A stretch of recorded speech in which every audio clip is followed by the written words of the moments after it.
Hello all, welcome to my YouTube channel. Here I am going to start residential status. BCom in a fifth semester nalli residential status ಅನ್ನೋದು your second chapter and very important one. 5 ಮಾರ್ಕಿನ ಒಂದು question ಇರುತ್ತೆ, 15 ಮಾರ್ಕಿನ ಒಂದು question ಇರುತ್ತೆ.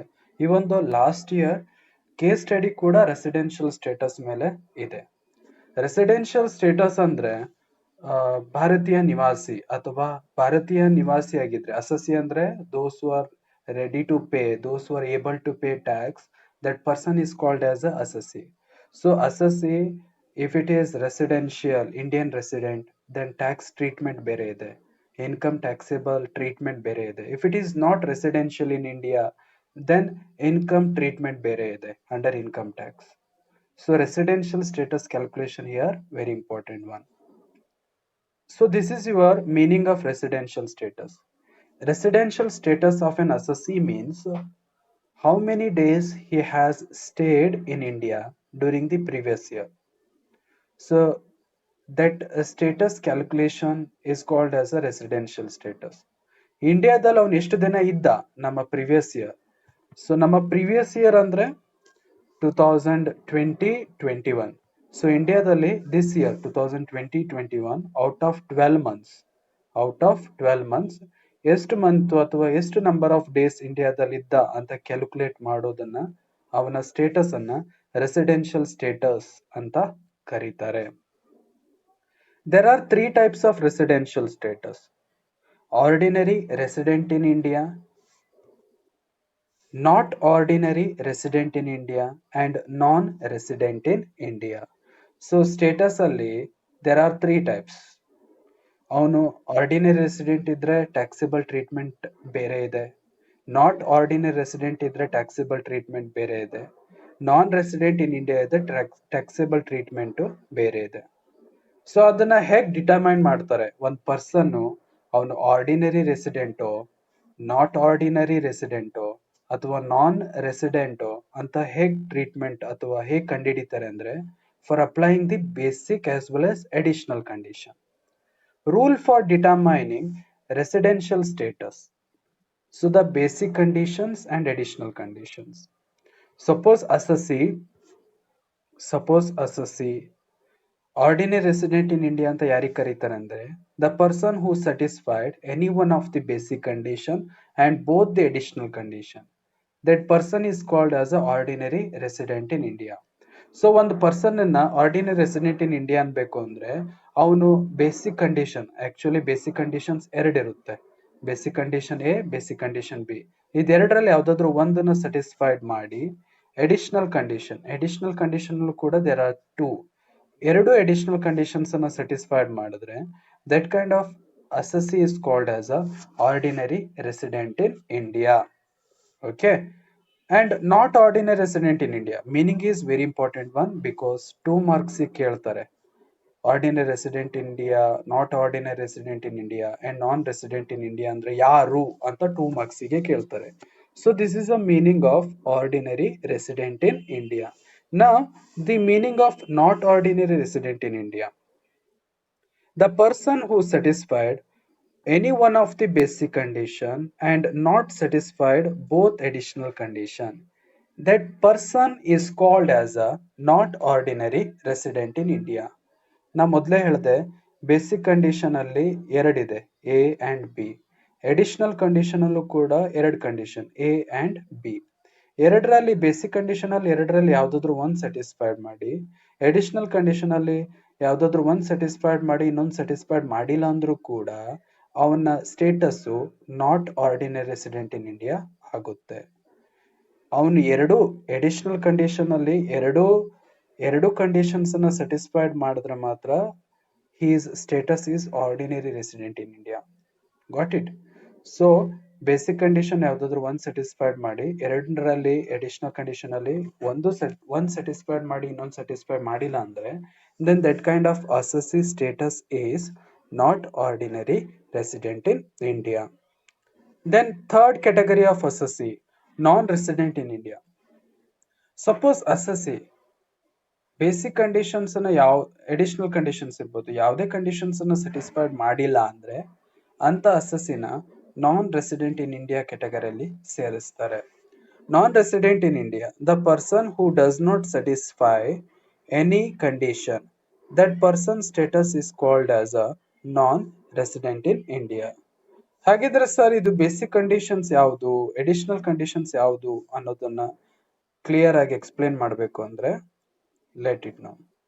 So rule for determining residential status. First one is a basic condition. Basic condition ಅಲ್ಲಿ ಎರಡು basic condition ಬರುತ್ತೆ, basic condition A, basic condition B. Little bit confuse ಇದೆ, but ನೀವು careful ಆಗಿ ಲೆಸನ್ ನ ಲಿಸನ್ ಮಾಡಿದ್ರೆ ಕನ್ಫ್ಯೂಸ್ ಕ್ಲಿಯರ್ ಆಗುತ್ತೆ. Because this unit is a very important unit and little bit complicated compared to other units. So the first basic condition A. He or she has been in India for 182 days or more during the previous year. He or she previous year 182 days ಇಂಡಿಯಾದಲ್ಲಿದ್ರೆ 182 days or more than 182 days ಇದ್ರೆ then it is declared as that assessee basic condition ಏನ satisfied ಮಾಡಿದ್ದಾನೆ ಅಂತ declare ಆಗುತ್ತೆ. R basic condition ಅಲ್ಲಿ ಎರಡು basic condition ಇದೆ ಅಂತ ಹೇಳಿದ್ದೆ. This one is a basic condition A. Suppose basic condition ಏನ ಸ್ಯಾಟಿಸ್ಫೈಡ್ ಮಾಡಿಲ್ಲ ಅಂದ್ರೆ ಬೇಸಿಕ್ ಕಂಡೀಷನ್ ಬಿ ನ ಅಪ್ಲೈ ಮಾಡಬೇಕಾಗುತ್ತೆ. What is that basic condition B? He or she has been in India at least 60 days or more during previous year and 365 days or more during 4-year immediate preceding the relevant previous year. So basic condition B ಏನ್ ಹೇಳುತ್ತೆ ಅಂದ್ರೆ previous year ಅವನು at least 60 days ಇರಬೇಕು. Then previous year ಗಿಂತ 4 previous year, ಅದಕ್ಕೂ 4 previous year 365 days ಇರಬೇಕು. Then only he can satisfied basic condition B. Now the additional condition. Additional condition A, according to he or she has been in India at least 730 days or more during 7 previous year immediate preceding the relevant previous year. Okay, so this is for your condition.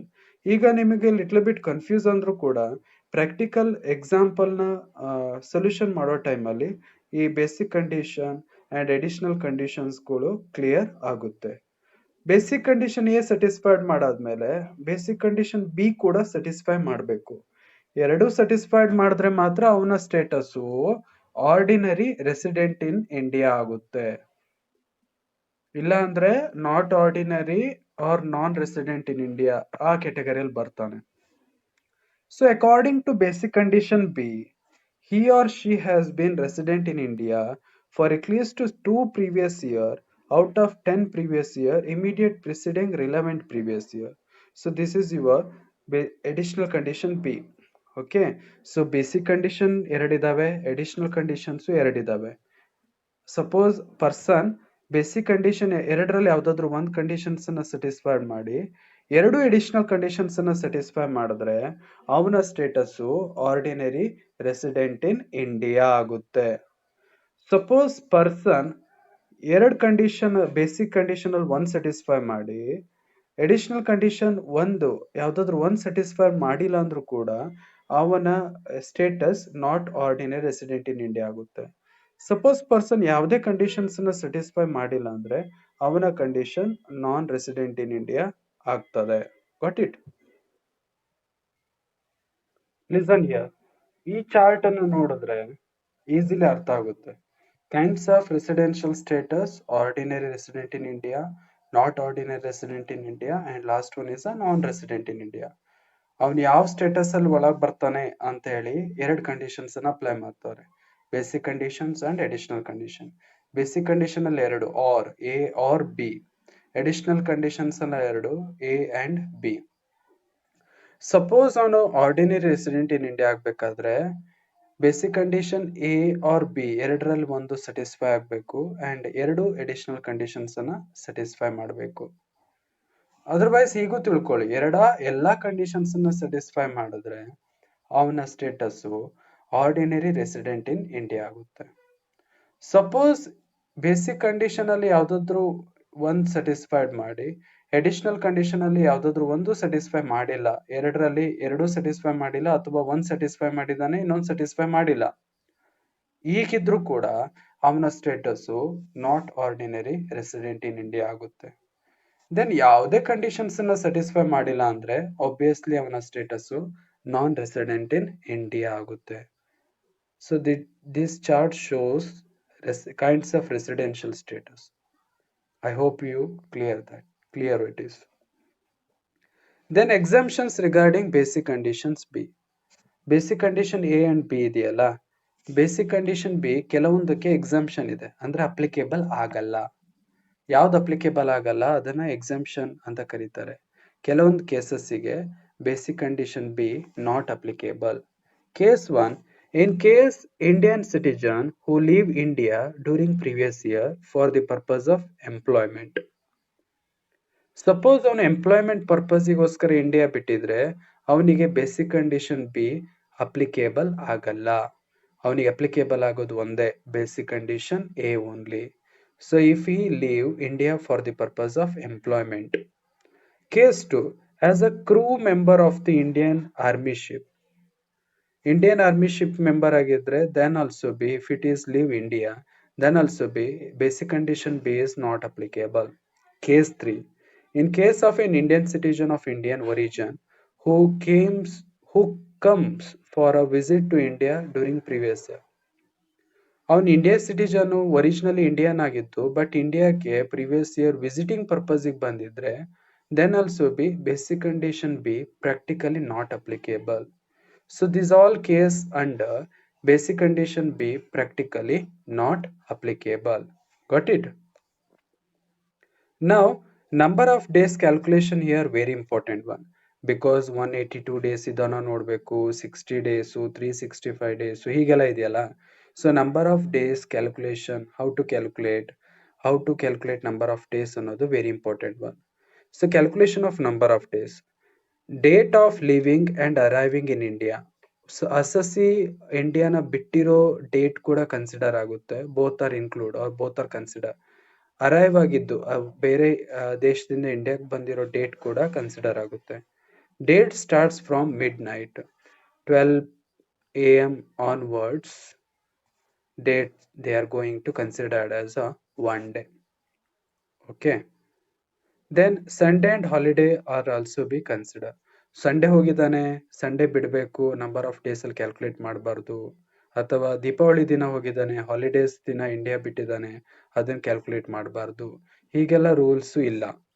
Sundays ಇರ್ಲಿ, holidays ಇರ್ಲಿ, what ever it, that day is also be considered for that. So this is all about rules and tricks for calculation of number of days. So status, there are 3 types. So ಅದನ್ನ ಹೇಗೆ calculate ಮಾಡ್ತಾರೆ ಅಂತ next ಕ್ಲಾಸಲ್ಲಿ ನೋಡೋಣ. So basic conditions, additional conditions apply ಮಾಡಿ ಅವನು ಯಾವ ಸ್ಟೇಟಸ್ಗೆ ಬರ್ತಾನೆ ಅನ್ನೋದನ್ನ ಕ್ಯಾಲ್ಕುಲೇಟ್ ಮಾಡ್ತಾರೆ. ಅವನ ಸ್ಟೇಟಸ್ ಬೇಸ್ ಮೇಲೆ ಟ್ಯಾಕ್ಸು ಕಂಪ್ಯೂಟ್ ಆಗುತ್ತೆ, ಅವ್ರು ಇಂಪೋಸ್ ಆಗುತ್ತೆ ಅವನ ಮೇಲೆ. What it? So this is all about residential status part 1. Thank you for watching.